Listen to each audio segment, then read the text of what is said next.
Hello friend, સ્વાગત છે તમારું મારી ગુજરાતી રસોઈ ટિપ્સ ચેનલમાં। તો આજે આપણે બનાવીશું હોળી સ્પેશિયલ ઘઉંના લોટની સેવ।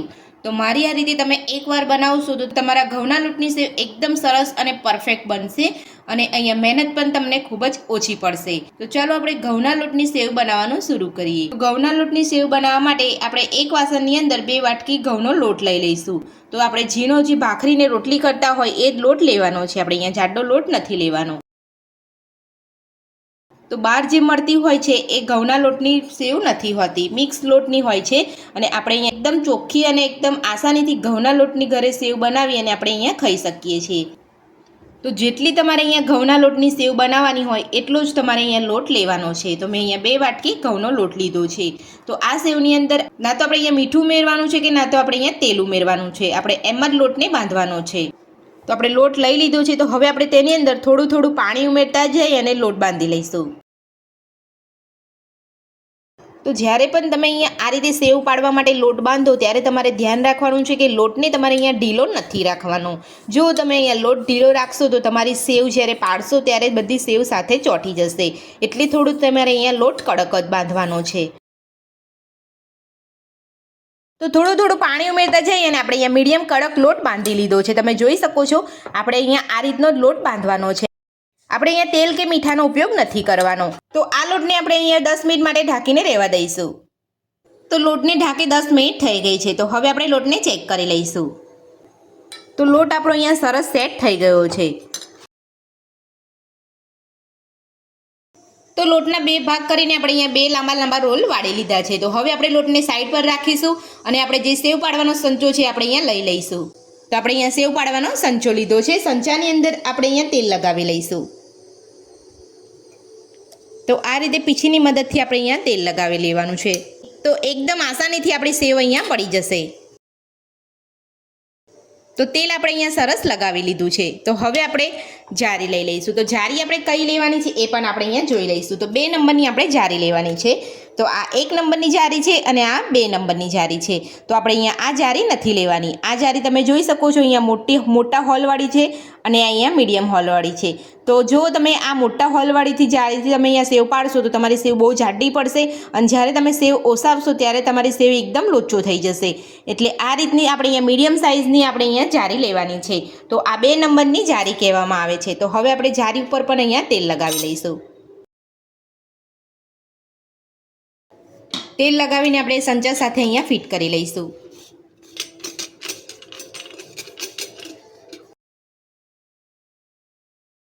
લોટનો રોલ વાળીને આપણે અહીંયા રાખ્યો હતો એ આપણે અહીંયા સંચામાં લઈ લઈશું।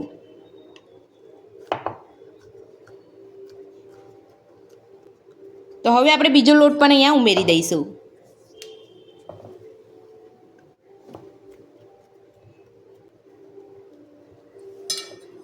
તો આપણે અહીંયા ફૂલ સંચો નથી ભરવાનો, હું અહીંયા આ રીતે જ સંચો ભરું છું।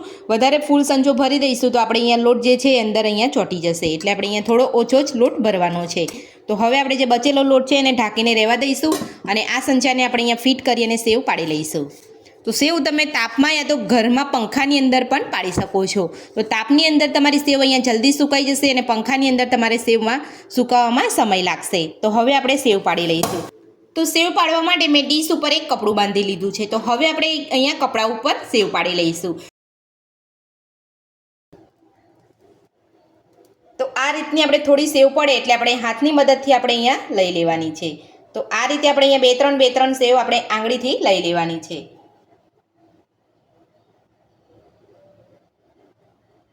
તો આ રીતે આપણે આંગળીની મદદથી સેવ લઈ લઈશું તો આપણી સેવ એકદમ સરસ અહીંયા છૂટી છૂટી પડશે। તો આ જ રીતે આપણે બધી જ સેવ છૂટી છૂટી સરસ પાડી લઈશું। તો હવે આપણે આ સેવને બીજા કપડા ઉપર લઈ લઈશું। તો તમે જોઈ શકો છો એકદમ આસાનીથી અહીંયા પડી જાય છે સેવ। તો મારે અહીંયા ગેલેરીમાં તાપ આવે છે એટલે મેં અહીંયા ગેલેરીમાં સૂકવી છે। તમારે આ રીતનો તાપ ના આવતો હોય તો તમે ઘરમાં પંખાની અંદર પણ સૂકવી શકો છો। તો આ જ રીતે બધી સેવ આપણે પાડી લઈશું। તો એ જ રીતે બીજી સેવ પણ આપણે પાડી લઈશું।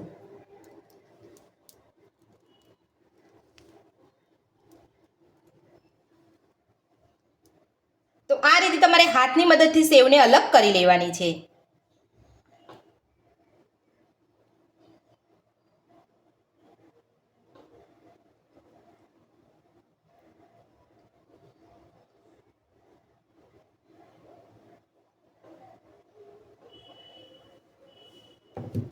જો તમારી સેવ અહીંયા થોડી ભેગી હોય તો તમારે આ રીતે હાથની મદદથી એકદમ ધીરેથી આપણે અહીંયા અલગ કરી લેવાની છે.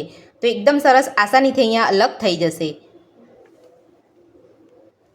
તો હવે આપણે આ સેવને પણ તડકામાં સૂકવી લઈશું અને આ જ રીતે બધી જ સેવ બનાવી લઈશું.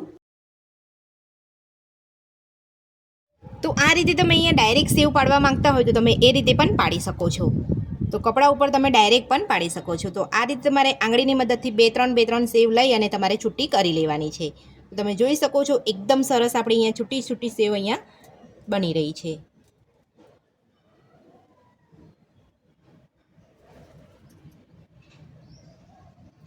તો આ રીતે આપણે અહીંયા બધી જ કપડા ઉપર સેવ પાડી અને સુકાવા દઈશું. તો બધી જ સેવ આપણે અહીંયા પાડી લીધી છે. તમે જોઈ શકો છો એકદમ સરસ છૂટી સેવ આપણી અહીંયા પડી છે. અહીંયા એક પણ સેવ એવી નથી કે અહીંયા લોચો વળી ગઈ છે.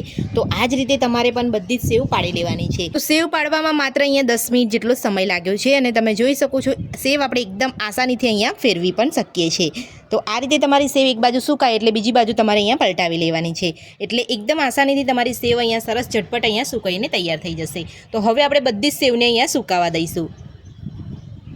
તો બધી જ સેવ આપણી અહીંયા સુકાઈ ગઈ છે ને આપણે અહીંયા એક ડીશની અંદર લઈ પણ લીધી છે. તો તમે જોઈ શકો છો એકદમ સરસ આપણે અહીંયા છૂટી સેવ બનીને તૈયાર છે. તો આ હોળી ઉપર મારી આ રીતે તમે ઘરે એકવાર બનાવવાનું જરૂરથી ટ્રાય કરજો. ખૂબ જ ઓછા સમયની અંદર અને એકદમ ચોખ્ખી ઘઉંના લોટની સેવ ઘરે બનીને તૈયાર થાય છે. તો જો તમે ઓસાયેલી મીઠી સેવ ખાવા માંગતા હોય તો મને કમેન્ટ બોક્સમાં કમેન્ટ કરીને જરૂરથી જણાવજો. હું તમને એની રેસીપી પણ જરૂરથી આપીશ. તો ઘઉંના લોટની સેવ બનાવવાની રીત તમને મારી કેવી લાગી મને કમેન્ટ બોક્સમાં કમેન્ટ કરીને જરૂરથી જણાવજો. આજની રેસીપી પસંદ આવી તો વિડીયોને લાઇક કરજો, ચેનલને સબસ્ક્રાઇબ કરજો, તમારા મિત્રોને જરૂરથી શેર કરજો. Thank you.